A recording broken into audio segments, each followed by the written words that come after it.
Welcome back to Shark Tank. I'm here with Mr. Wonderful and Mark Cuban somewhere around here. And what do we do on this show? A lot of stuff. Very nice, very evil stuff. All right, well, buy a company and then I'll make $1 million, I think. Happy Saturday, everyone, or whatever day of the week that you may be hearing this. I hope everybody's in good health.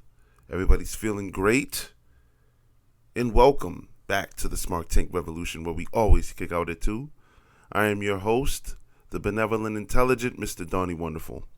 Back at you with another video. And, of course, I prefaced that it is Saturday. And this is the day where I get to scroll through my DVR and watch some of the programming that I may have missed during the week. And I got home late from the boxing gym Wednesday, so I'm catching up on Dynamite right now. And I must say, I have to acknowledge that we're in the, what do we call this, the 8th or 9th inning of Steve Borden. You may know him as Sting. We're in the final phases of Sting's long historic career, and it's one of my favorite things to watch. And Sting is going to get a standing O no matter where he goes, and it's well deserved. Here at Smart Tank Revolution, we have a story involving the Stinger. I was able to meet him. I want to say it was about 8 years ago, and I can say, at least on my end, he was a gentleman. As I'm recording from my little home setup here, the Bat Cave, I'm looking up and I pass my Jason Voorhees mask, past my Borderlands mask. I have a Stinger mask. Doesn't quite fit my face, my head too big, but it's something that I revere and I absolutely love, and I love that I have this. And real quick too, my very first WCW toy that was purchased in Winston-Salem, North Carolina in about 1991. Yes, it was 1991 because that's when Terminator 2 Judgment Day came out in theaters. I was a very, very, very young lad back then. I might have been, I had to be about like 4 or 5 years old. Something like that. But I remember we went to a shopping center and I bought my first WCW toy, which was the Rubber Sting. I don't remember the company that makes them. My esteemed colleague would know this, Mr. Joey Business. I find any way to shout you out in these videos, Mr. Business. So shout out to Joey Business. And it was the rubber toys, the ones where their arms were like fully extended, you know, kind of like they're doing jumping jacks of some sort. But yes, that was my first WCW toy for years. And that just goes to show, even back during the golden era of wrestling in the U.S., where WWF was the family-orientated show, and WCW still had the nostalgic NWA fan base and was referred to as the real wrestling. Sting was the face of that. And Ric Flair did a great job deciding to make Sting. I think it was at Clash of Champions. It escapes me now. But, just thinking about the Stinger and the different looks, the face paint, the coordinated tights at the time, it was very, I don't want to say Ultimate Warrior-esque with, anytime you can mix and mash colors and everything works for you, I think that works for your appeal. And I believe I mentioned that in an episode of The Essentials where I ranked Sting. But visually over the years, he's been a marvel. I'm trying to remember. I think he's about 6'2". If I'm 6'4", and I know I was taller than Sting. Sting had to be about 6'2". So in his prime, it's about 6'2" bodybuilder. I want to say maybe about 263. I don't care what they list him as. All that stuff is nonsense. I mean, if that was the truth, then the next time I interview Bret Hart, I want to know how he stayed 234 pounds for well over 10 years. Because, I mean, look, I got the TV going on in the background, right? And it's a Burger King commercial where you rule, and that sale looks exquisite. After I finish this, I'm about to go there. And I promise you, my weight's going to fluctuate. So, with that being said, no, let's reel it back in. Yeah, Sting had to be every bit of, I want to say about he had to be in the 260s, maybe the 270s, and carried it well because he has a strong frame, good physique, for years. And then, the Crow Sting, woo! We all remember that during those 83 weeks of Nitro. Even the Wolfpack Sting, when the hair grew longer, the TNA Sting, the Joker Sting, he's his character, same name, variances in looks, that's kind of parallel with The Undertaker. And that would have been a great dream match. But one thing I will say, and I'm going to bring it back to our current timeline here, is despite any of the criticisms that any of us have given Tony Khan in AEW for whatever, booking, CM Punk fiasco, fights, scandals, one thing that I think that we can all unanimously agree with is that they're doing Sting his justice. Okay?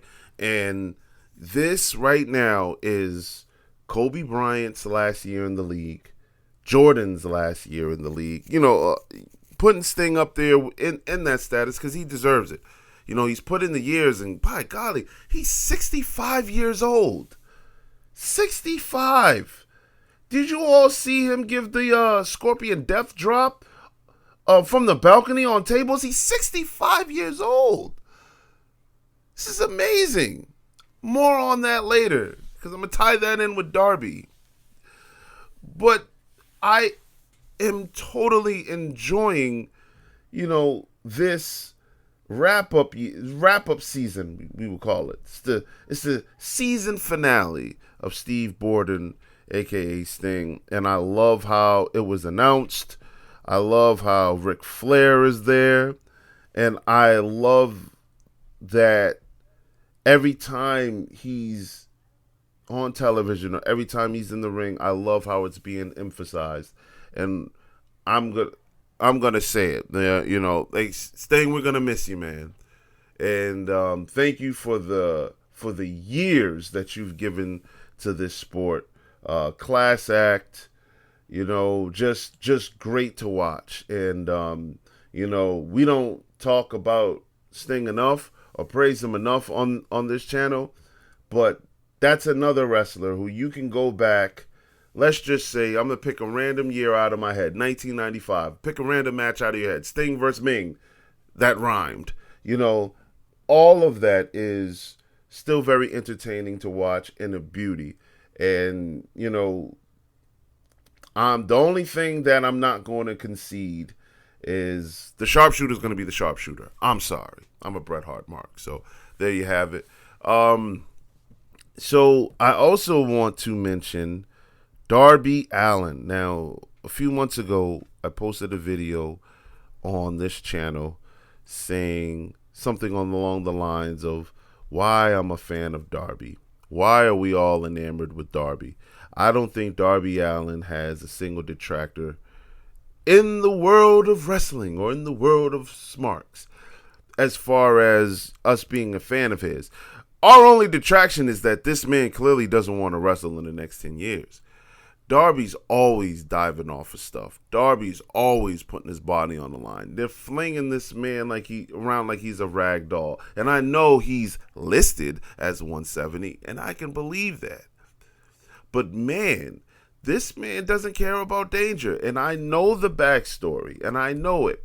And I constantly joke, I don't know how old he actually is, but I constantly joke that this man does not want to see 30.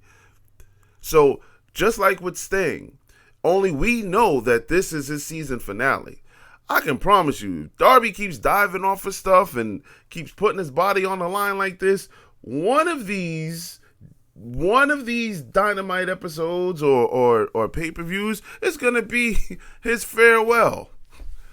I love Darby Allin.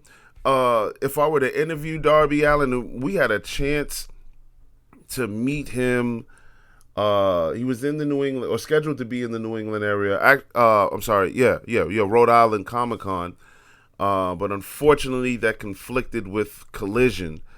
So the only AEW wrestler that was able to make it was freshly squeezed Orange Cassidy.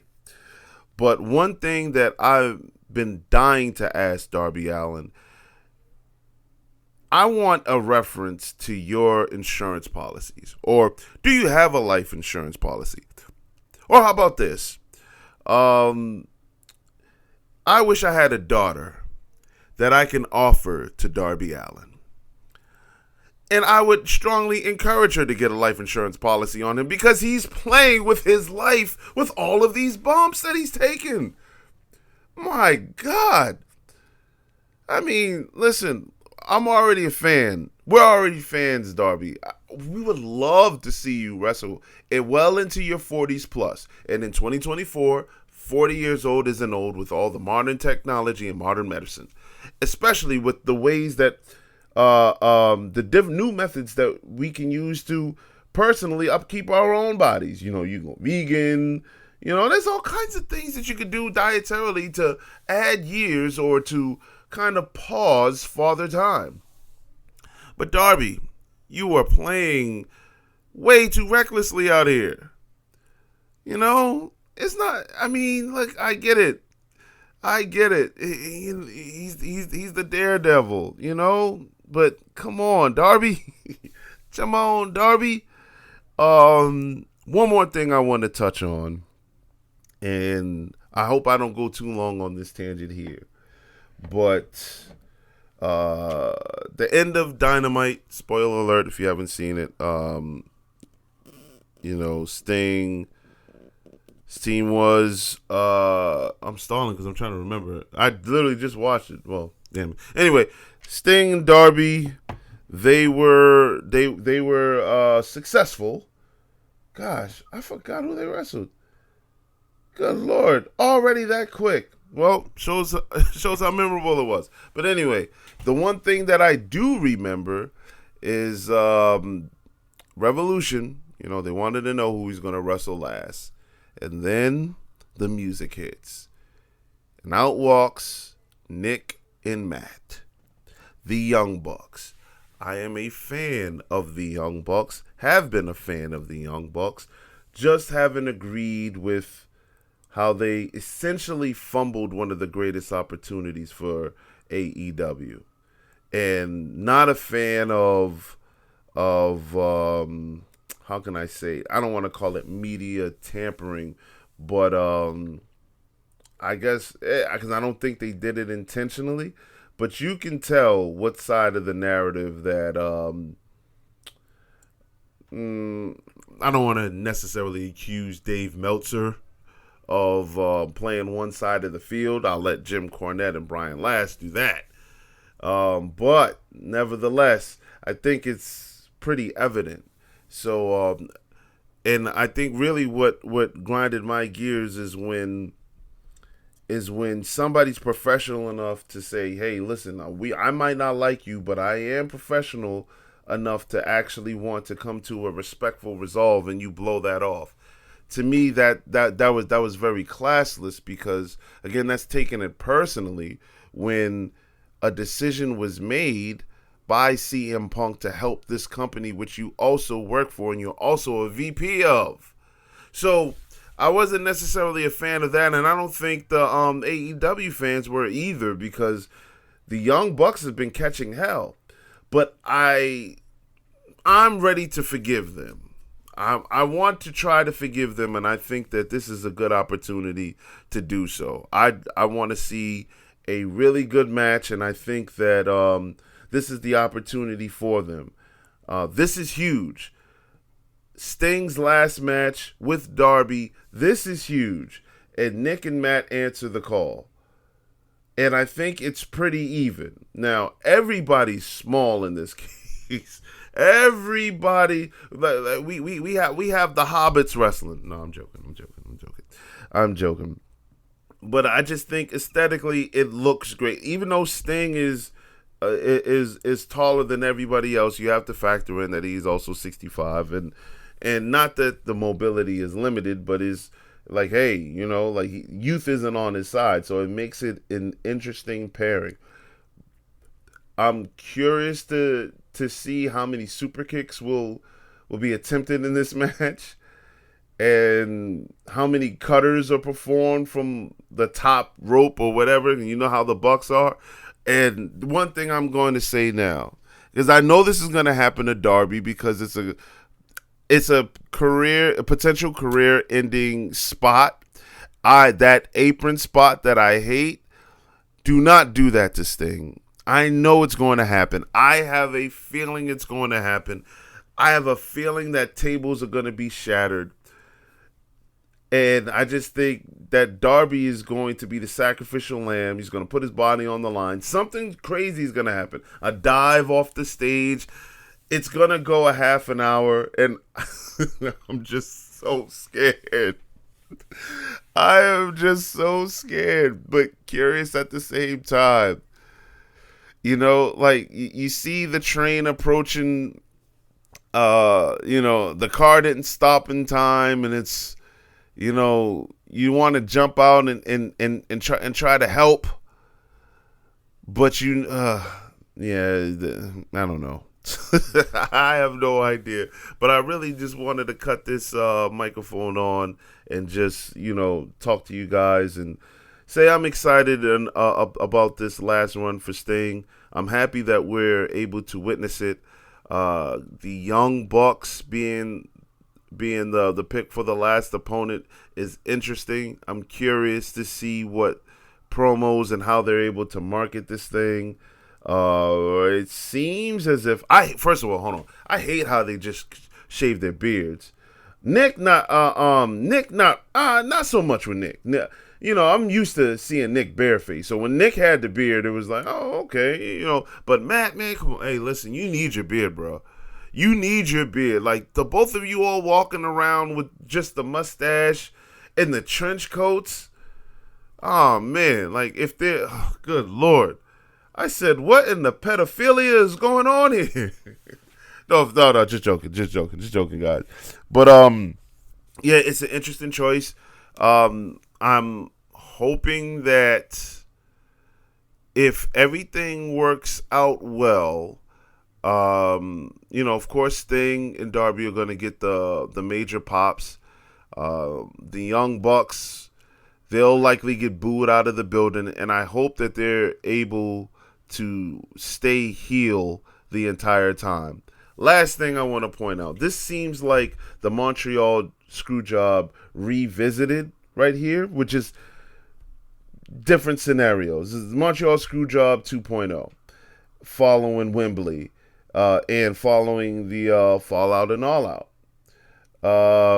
And what I mean is, let's say the Young Bucks and Tony are supposed to be the Vince McMahons. Like after everything went down, let's see, there was a lot of media sabotage, but they were supposed to get the sympathy. He hit us, and what we're seeing is the fans saying, no, you're in the wrong. You jerked this guy.